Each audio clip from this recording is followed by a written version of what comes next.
We have to pause for the calls because this is Black History Month, and how we get down here. One of our signature events of the year is the Salute the Champions.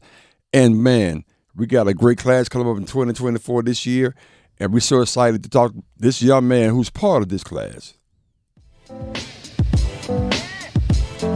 Black History Month is an integral part of our nation's tradition, in which we continue to recognize and promote positive, impactful individuals. The Sports Shop with Reese and K-Mac, Salute to Champions, would like to recognize this individual for their contribution. Oh man, we're rocking and rolling. So excited and just elated to have Dr. William Jackson, who's the founder of Chief Dreamer and Chief Dreamer, if you will, of Village of Wisdom. And he's one of the recipients of this year's class. Welcome. Good morning. How you doing, Good brother? morning. I'm doing good. Appreciate y'all so much for having me on this morning. We're excited to have you. So, I know you got nominated by a friend of yours, and he just talked about, he gave us all information about you, and we said, man, this guy has to be part of it.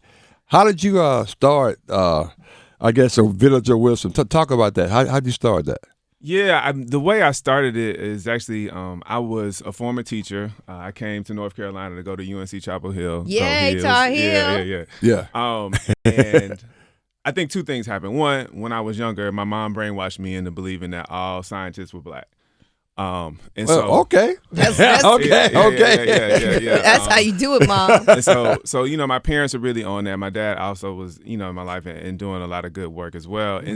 And so, but that work that my parents did to really affirm my blackness made me, I feel like, a lot more resilient to experiences with racism. And so, kind of unbeknownst to me, when I got in my PhD program and I was learning about how students learn, the big thing that kind of was impacting, or is still impacting a lot of black children's lives, is the fact that they're experiencing racism and trying to learn at the same time.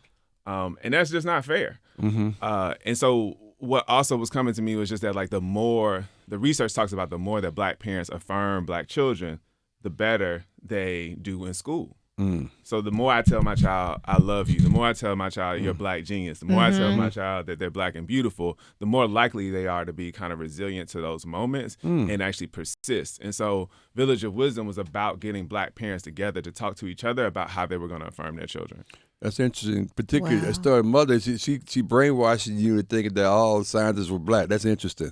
Yeah. That's cool. I love that. Yeah. She knew the narrative that you would hear. Right. And so she got to jump on changing that narrative Exactly. in your ear. So I love that.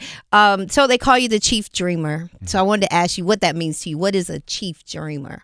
Yeah, I see why they call you the firm now. It's a firm type question. Exactly. I think that this title Chief Dreamer is two parts. One, as an organization, we are trying to do our best to kind of create a different perspective on what it looks like to have an organization or an institution in this country. And so if you name things the same old names, then you might get the same old results. The other thing about Chief Dreamer is just this idea, and this is a big part of our work right now, is really leaning into our dreams. So a lot of times when we talk about nonprofits and organizations, social change organizations, folks focus on the needs of individuals. They say, oh, we need to do a needs assessment. What do you need? What do you need? What do you need? And to me, that puts us in a mental framing that just isn't focused on an ideal learning environment. I don't want to just survive, right? I want to thrive. I don't want my people to just survive. Yes. I don't want them to just barely get it by. I don't want to just meet their basic needs. I want them to live in an environment where they can dream of whatever it is that they want to do so that we can have a better impact on the world. And so just embracing that. Awesome. Man, we talked to Dr. William Jackson, who's a chief dreamer, as we heard, and you heard what that meant. Yes. Talk about, obviously, you had a PhD in education and philosophy. Explain that to me. What is that? Yeah, educational psychology. So Psychology, excuse me. Yeah. No, you're good. So that is essentially the study of how people learn. And so why would we want to know what that looks like? Well, a lot of people spend every day trying to get people to learn and don't know what it is. And so the thing that I found out was that learning is connecting prior knowledge to new information. So what you already got in your head has to be connected to new information that somebody's delivering to you. Now, you don't always learn correct new information, but the idea is that you got to connect prior knowledge to new information. And why is that such a big deal for black kids? Yes. well, what is the prior knowledge that we come into the classroom with? And now those teachers, which 80% of the time are white, are they aware of the information? Do they respect the information? Do they value it enough to help me connect new information to my prior knowledge? That's interesting. And so that was the thing that was also really important about how the organization started, was that a lot of times Black students are going into classrooms where people don't value their prior knowledge, and thus they're interrupting their fundamental ability to learn. So let me pick it back off of that one. Obviously, I would love to get you to weigh in and comment on a lot of things they're trying to take out of schools in terms of history and things. Talk about that, if you will. Yeah, exactly. Yeah. So if we are taking Black history out of the classroom, then a lot of times the things that we take pride in at our homes, the stories that we're telling our children, then become irrelevant in the classroom, right? Yes. And so now that child is like looking for that information, are searching their prior knowledge so that they can make a connection to new information, but it's not there, because folks want to take that out of the way. And the other big thing about that is that naturally, as human beings, we want to learn about people who look like us, who talk like us, who share the same culture as us. And so, does it really matter who is behind the math that you're learning? Yeah, it does, actually. It does kind of matter. And so if you're going to talk about math and you're going to say, oh, here's all the great mathematicians in history, and none of them are Black, then I might be like, maybe I shouldn't be a mathematician. Exactly. So yeah. I would think George Washington Carver, was he a scientist? Maybe you said he was a scientist. So based on what your mother told you, you rolled in there and like, oh, we can't talk about that because that doesn't exist. And what is up with that, right? Yeah. I mean, it what it does is it tries to make you believe that you don't deserve to or cannot be a part of creating knowledge. Wow. And so when we think about what's the power behind creating knowledge, literally everything in this world has been created by humans. And so if you take a group of people out of the knowledge creation process, then you remove a lot of their power. Man, you should have told me he was coming. I only had one cup of coffee. I need for him. I need 8 times. Two, make that 2. Grace of life, Brother Jackson, giving it to us today. Go ahead. We are talking to Dr. William Jackson. He is our 2024 Salute the Champions, one of our award winners, and we're excited to honor you. But you've been honored nationally, internationally. I mean, you're known and you've got so many awards, and actually like saying that you're a way maker and that everything's around the Black parent. So kind of talk about how people need to know how to be able to get in touch with you and your organization and what it does, so that they can get this wealth of knowledge that we're getting in just 8 minutes, to be able to help their children. Right. Yeah, I mean, so, you can find us at villageofwisdom.org, or you can find us at blackgenius.com. Either of those work. Oh, really? Okay. If you feel like a Black genius, then hit us up at blackgenius.com. If you feel like you belong to Village of Wisdom, hit us up at villageofwisdom.org. So that's the best way to kind of get in contact with us. We're on Instagram at Village of Wisdom.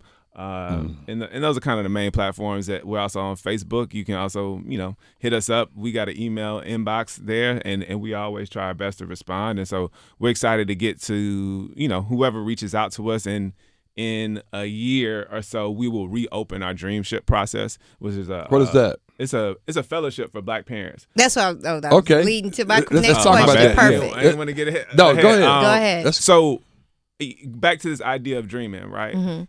And so the thing I like to say is that tired people dream tired dreams. Ooh. And so if we are involving Black parents in helping to create better schools and better learning environments for Black children, then we should give Black parents time to rest. We should actually invest in their rest. Because if I'm asking you to dream a whole new world, do I want you dreaming that from a tired place? My answer would be no. Okay. And so we're investing in both the rest of Black parents and also their learning, their ability to kind of engage with a lot of the ideas that would have us thinking that we're less than. Wow. And I don't want you dreaming from a place of thinking that I'm less than. Right. While I'm trying to imagine the types of schools that I want my children to be in. And so let us invest in you. Let us affirm you. Let us call you a black genius. Let us call you black brilliance. Yeah, right. And then ask you to dream about the schools that you want. And so it's a 2-year fellowship that gives parents $1,000 stipend to come learn with us and to come rest with us so that we can dream of the new world that our children deserve.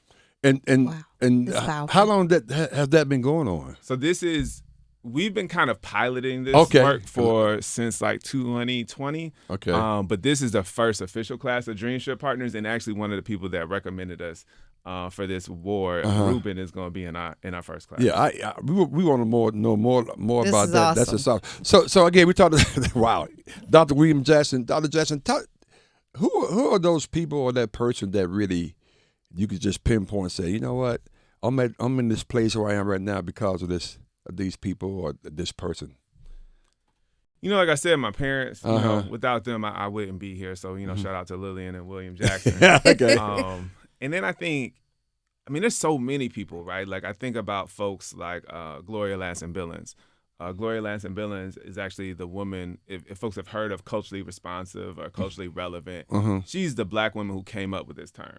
Okay. So she's one of the people I learned about while I was getting my PhD in 1996. She wrote a article about teaching, and she called it culturally responsive pedagogy. And one of the ways that she talked about it or identified the teachers that were good is the first thing she did is she went and talked to the parents in that particular community. And she took the list that the parents came up with, and then she cross-referenced it with the list that the principals came up with. And whatever teachers showed up on both lists, those were the teachers that she went and studied. And so, you know, when we think about this, we don't often think about like, parent expertise, but both of y'all are black. I don't know if y'all have kids, Yes, but you probably we do. know people who have kids. And probably the first thing you ask folks when it was time for your children to go to school is, where do you send your kids to school? Right. And that's a serious question for black parents. Right? Yeah. And if another black parent tells you that this is a beautiful school for this particular child, Yeah. I bet you would probably try to move heaven and earth if you could to get your child to go to that school. Right. So how do we make that something that is more systemic? How do we make that something that's more institutional? And that's something that I learned from Dr. Billings' work, but there's also a whole bunch of other researchers who really talk about the strength of black parents and the wisdom that we hold and how do we and so the biggest thing about Village of Wisdom was like, I believe all of this. I've seen all of this. I grew up in a really black space. Yeah. You grew up in Birmingham. I grew up outside of Atlanta. Yeah. And so I saw the value of black wisdom early on in my life, and I knew that was something worth investing in. And so anybody who's invested in black folks and their wisdom is an inspiration to me. And that's just a few of the folks that I've seen people do that. That's That's powerful. Yeah, because I would imagine that you knew growing up that you was going to go to college, right? College. And see, like my kids, I mean, it's like that's part of their life. They knew they was going to do that. It wasn't like, well, we get to high school, we'll figure out. No. They knew they was going to college, and your parents instilled that in you. Yep. And so that we did in our kids. So that, and I think that's systemic too. If you can create that in a way where that's just a pattern that you want to have instilled in your culture of your home and that kind of thing. Yeah. This has been a powerful moment. Yeah, it's incredible. So you mentioned a couple of things. So did you watch a football game yesterday? Did you have a dog in this fight? Yeah, let's talk about that a little bit. You know, I grew up as a 49ers fan. Oh, okay. But not anymore? Nah, you know, when I thought about it, I think the reason why is because I like rooting for the underdog, and everybody loved the Cowboys. That's right. That's right. The boys. Yeah, unfortunately they do. And that's why they never show up anywhere outside of December. They always at home. It's a sad place to be as a Cowboys fan. Man. Come on. No, oh my. And we were bonding. But anyway. We can still, get your condolences card. Yes. Exactly. Well, we are excited that you were here with us, and we're super excited to honor you in just a couple weeks. And you have so many nuggets. One nugget, big takeaway was you can't dream from a tired place. That's powerful enough. But is there anything else you want to leave us with real quickly? Give us some more stuff. We got a little time. I'm taking notes, Dr. Jackson. Exactly. Well, I just got my nugget because I'm tired a lot. And I'm like, is that affecting my dream? So thank you. Yeah. No, I mean, so we talk a lot about protecting Black genius, right? So we say Village of Wisdom protects Black genius. That's interesting. Yeah. And so some folks might ask me, like, well, what does Black genius mean to you? And for me, Black genius is the ability to create new systems of equity and justice, or is the dismantling of systems of oppression. Well, that's part of it too. Yeah. And so we have to ask ourselves a question. Not only are we asking our kids or preparing them to go to college, not only are we asking them to kind of like grow up and be good people, but are we challenging them to think about whole new systems? For example, what are the lawyers and the firms that need to come up with the laws that need to make this world a more equitable place? What are the ways that we inspire the new generation of teachers who are going to be able to kind of expose children to the types of ideas that are going to help them figure out climate science? Because this is where we're going, right? Like, how are we inspiring children not only to advance themselves, but to advance our society as a whole? So, those are things that we think about and try to talk about, because this is a fairly, famous saying in kind of the political justice space or social justice space, is that none of us are free until all of us are free. Wow. So what's Dr. Jesse's next step? I mean, I know what's on the horizon for you? I know you got this, all these things, the dream. You got so many things going on. What's your next? Your evolution? What's next for you? Yeah, I mean, my evolution is trying to get Village of Wisdom to the spot that it deserves to be, and where Black folks, I think, deserve to have institutions that are for us and focused on our intellectual development. Started by us, held by us, and focused on our own intellectual development, and kind of like just pushing us out there. And so it's a beautiful team of 14 of us doing this work right now. Okay. We got, a good amount of money we need to raise. Yeah. And so my whole goal Are you 501c3? Yeah, we're okay. 501c3. Yeah. My whole goal is to make sure that we really have an endowment. And part of the reason why folks have had an endowment in the past is because political thought is often under threat. Right. And so who is protecting our Black thought? Right.